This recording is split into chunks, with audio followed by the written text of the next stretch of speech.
Hello, everybody, and welcome back to the Kayfabe Central podcast.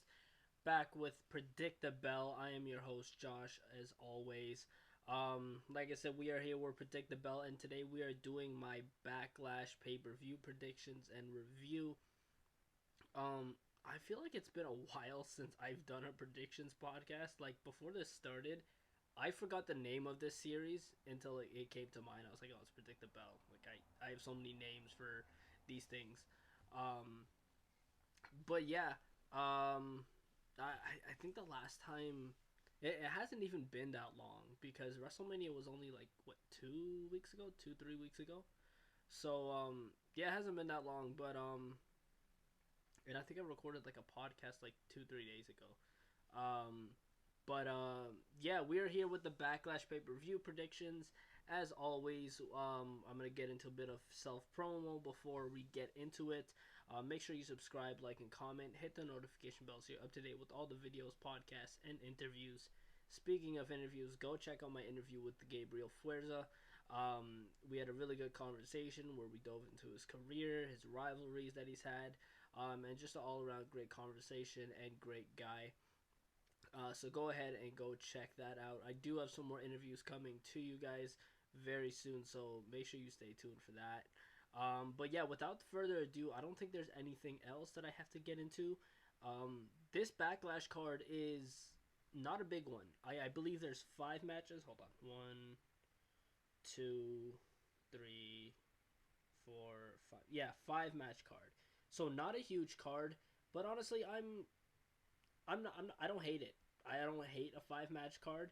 I know that I do hate the fact that a lot of the time in between matches is going to be advertisements, and somehow this is going to be a longer show than it needs to be because it is only 5 matches, and WWE likes to have their pay per views decently long. I can see this maybe being 2.5 hours. I don't see how they push that 3 hour mark, but it is WWE, so and they love their advertisements in between matches. And if there's any celebrities in the crowd, they'll show that. Um, but yeah, we are actually going to start off with the main event of Backlash, the singles match for the undisputed WWE Championship, John Cena versus Randy Orton. Now, I am actually surprised that Randy Orton isn't Cena's last opponent because when I was thinking about potential last opponents for Cena before this retirement run, Randy Orton was among that list. But I do think that this is good to have Randy Orton in this spot and have him challenged for the WWE title right after Cena won it. Just because like I wrote on the website, it gives the illusion that the title is really in danger. I don't think Randy Orton's winning here at all. Cena's definitely retaining. It does make me wonder who John Cena's last opponent is going to be. Um, there's a few matches that I'd like to see along this retirement tour. I'd like to see him run it back with the Miz even. Um, it sucks that we can't get a Kevin Owens match. That really does suck. Um, I mean, maybe he can be back in time, but I highly doubt it. Um, so yeah, there's Kevin Owens. There's who else is there? There's AJ Styles. I'd like to see that. Um, yeah, definitely an AJ Styles match. You got to run that one back. Um, but yeah, I am excited for this match. I don't expect it to be like a 5 star classic. I don't think this match is going to be particularly good. I think that this is going to be truly based on just storytelling. And it's very interesting because we've never seen a scenario, and this has been the topic of discussion about this match, that we've never seen a scenario where John Cena is the heel. And it's a very interesting point. And so, um, to that, I don't think that this is going to be a good match. I think that this match has storytelling potential that can make it a good match. But in terms of the actual wrestling, I don't have high expectations for it.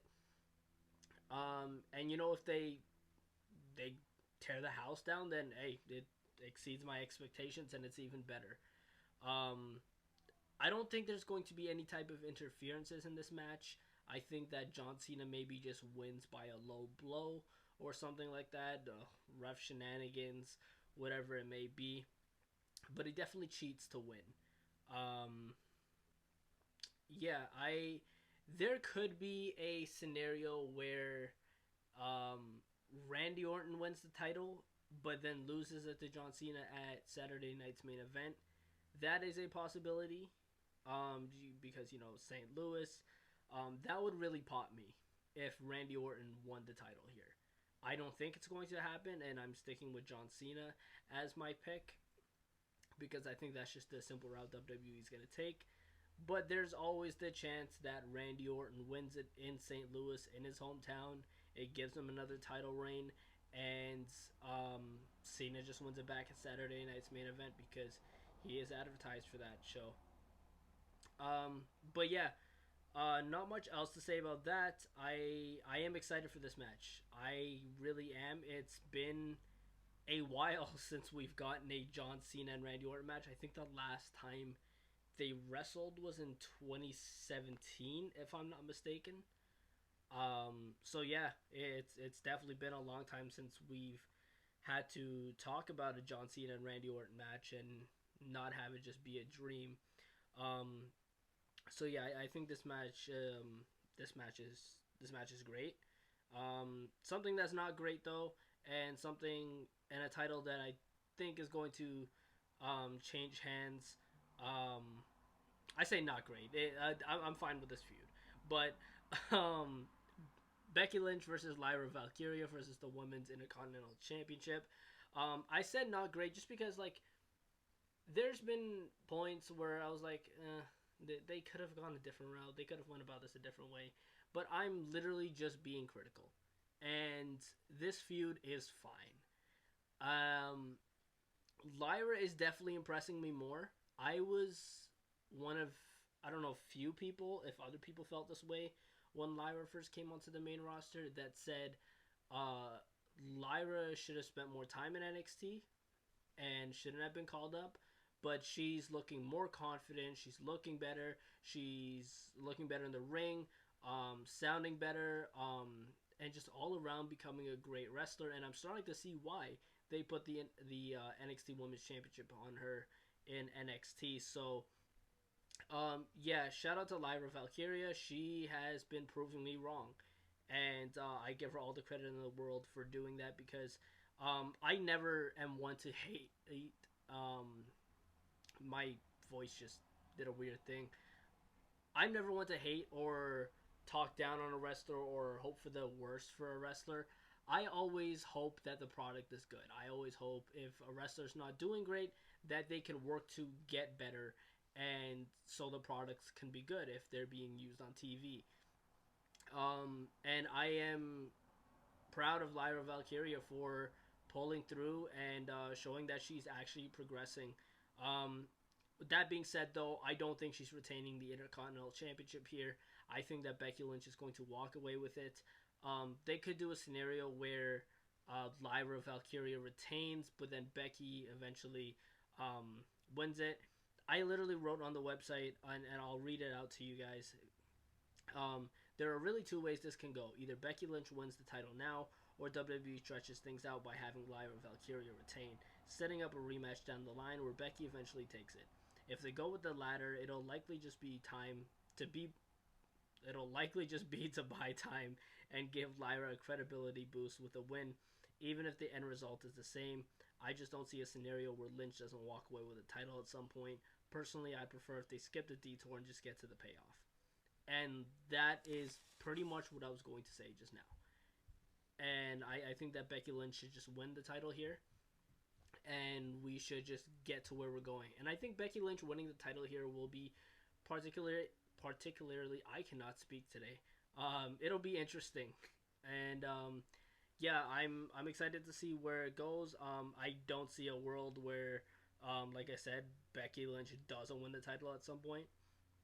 And I'm hoping that they just get to the point and have Becky Lynch win the title here. So yeah, I think that feud's doing pretty good.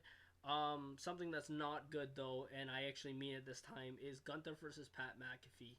Um, I don't understand this. I don't understand why we're doing this. I am assuming it's to write Pat off of television.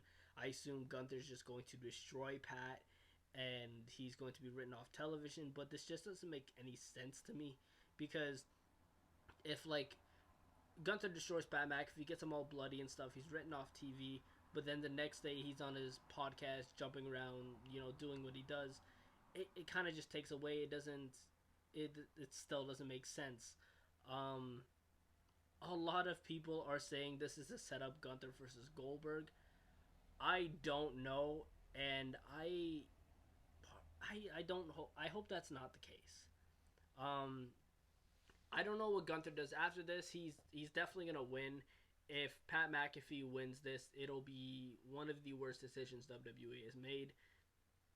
Um, they could just do a scenario where Pat's written off TV.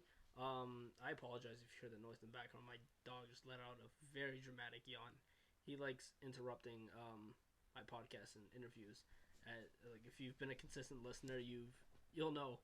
Um, but if they go with Pat being written off TV, and then they can go with Gunther being suspended again. He takes time off because he really didn't have a lot of time off. How much time did he really get to spend, with his wife and his kid? So he could just get some time off and come back, and maybe he gets drafted to SmackDown. He doesn't really have anything left to do on Raw, and I can see him being drafted to SmackDown. And that is another thing. Like, I don't know how Triple H feels about the draft. I don't know if he's going to do a draft. Maybe he just does a thing where, because the draft hasn't been announced, and so maybe he just does a thing where certain guys are traded between the shows, and yeah, maybe he does that. We have seen in the past how he feels about certain things. Like as soon as he got control, pretty much he turned the Universal title to the World Heavyweight title. Um, so we're like, okay, he likes that. I I don't know if we're gonna have a draft. I haven't heard any rumors even about a draft. But I think Gunther could be moved to SmackDown after this. They could just have a thing where they lifted the suspension for Raw and Backlash, and now he's suspended again, takes time off, and then he moves to SmackDown. However way they plan to. Um, but yeah, I'm not entirely excited for that match. A match I am excited for though here is the Intercontinental Championship match between Dominic Mysterio and Penta. Now I have Dominic Mysterio winning this, but realistically, this can go two ways. This can any one-on-one match can go two ways, but um, there is a chance Penta could win here because on Raw, AJ did say that it doesn't matter who wins between Dom and Penta, that he's coming for the Intercontinental title, but then followed up by saying, I'm still going to whoop you regardless, or something along those lines. And that makes me think, especially with Finn Balor and AJ Styles having a matchup on this coming episode of Raw, I think that Dominic Mysterio just walks away with the title. I do see Penta winning this IC title eventually. I don't know when, but he is super over, and yeah, I definitely see him winning this at sometime down the road. But I just don't think it'll be here. I think Dominic Mysterio wins, and this has to lead to Dominic Mysterio versus Finn Balor, and I think it has to be for the Intercontinental Championship. We have to get that feud, and it has to be for the IC title, in my opinion. It can't just be a non-title feud. I think having the IC title not only gives meaning to the title a little bit more, but then it makes things more interesting between those two, because that's the main issue here, is that Dom is holding the title and Finn has nothing. So very this storyline could get very interesting, and it's grabbing my attention over the past few weeks, and I'm liking some of the stuff that Judgment Day is doing. I'm a pretty big fan of what they're doing as of recent.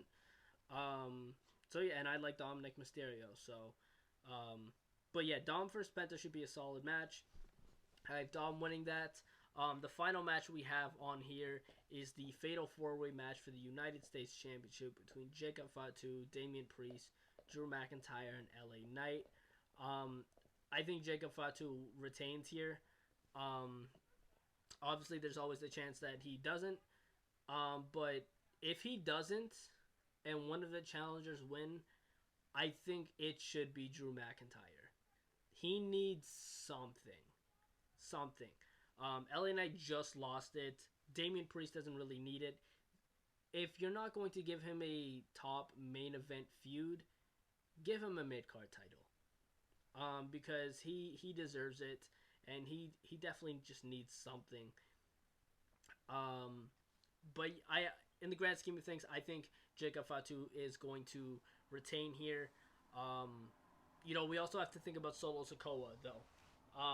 What role is he gonna play in this, and how's it gonna go?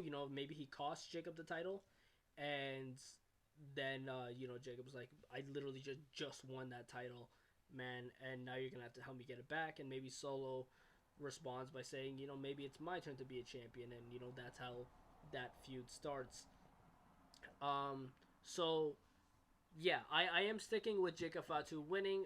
In terms of who takes the pin, it's either going to be Damian Priest or LA Knight.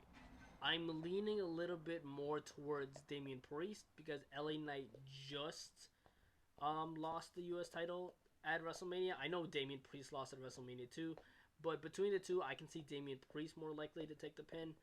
Um, I I don't. It's not out of the realm of possibility for Drew to take the pin. It could just be Damian Priest hits the South of Heaven on him. Jacob Fatu clears Damian Priest and then pins McIntyre. That's also a possibility, but I think that one of the baby faces is going to take the pin here. And if Jacob Fatu loses the title, he's not going to get pinned. But yeah, very short predict the bell here compared to my other ones. But it is a 5 match card, and there's not a whole lot of things to talk about. And yeah, just I don't want to just ramble on for the sake of rambling. I know it's a podcast, but keeping it short's not a terrible thing, especially with a 5 match card. And I have the tendency of repeating myself quite a bit. So yeah, that's the Backlash 2025 card. Let me know your thoughts on the Backlash card. Who do you think is going to win? I always am open to hearing agreements, disagreements in the comments.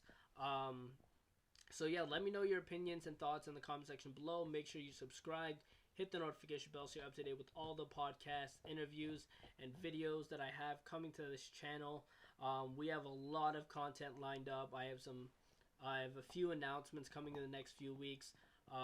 Lots of stuff lined up for the channel and just the brand in general. So make sure you subscribed and you stay tuned so you're here for the ride. But yeah, I've been your host Josh. This has been Kayfabe Central. Predict the bell, and I will see you guys on the next one. Take it easy.